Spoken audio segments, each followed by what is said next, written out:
மக்களே என்னடா இப்படி நடக்குது அப்படின்னு யோசிக்க வேண்டாம். இன்னைக்கு நமக்கு பிறந்த நாள். அதனால நம்ம மனைவி நம்ம வீட்டில் ஒரு சர்ப்ரைஸ் பண்ணுறேன் அப்படின்னு கேக்கை வாங்கி ஒரு 9:30 மணியை போல் கால் பண்ணிட்டாங்க. நானே ஷாக் ஆகிட்டேன். என்னடா நான் தான் இல்லை, நம்ம பிறந்த நாளுக்கு என்னடா இப்படி ஆகி போச்சு அப்படின்னு ஒரு கவலை இடமா இருந்தேன். என் பொண்டாட்டி சர்ப்ரைஸை பண்ணி விட்டா.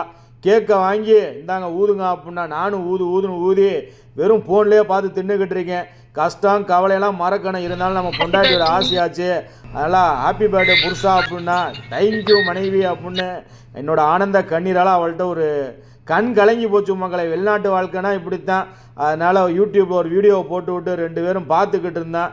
சரி ஒன்றும் கவலைப்படாத, இந்த வருஷத்தில் கரெக்டாக வந்துடுறேன் அப்படின்னு சொன்னேன். எனக்கு பார்க்கும்போது கண் கலங்கி போச்சு. கல்யாணமான வருஷத்தில் என்னோட பிறந்தநாள் உங்களோட இல்லைங்க அப்படின்னு வருத்தப்பட்டுக்கிட்டா. வருத்தப்படக்கூடாது, அதுக்காண்டியா வருத்தப்படாத வாலிபர் சங்கம் அப்படின்னு மெழுகுபத்தி 2 ஊத மறந்துட்டேன். அதனால் போட்டு ஊதுனேன். நம்ம கொடுமைக்கு அந்த மெழுகுபத்தி கூட அமைய மாட்டேங்குது.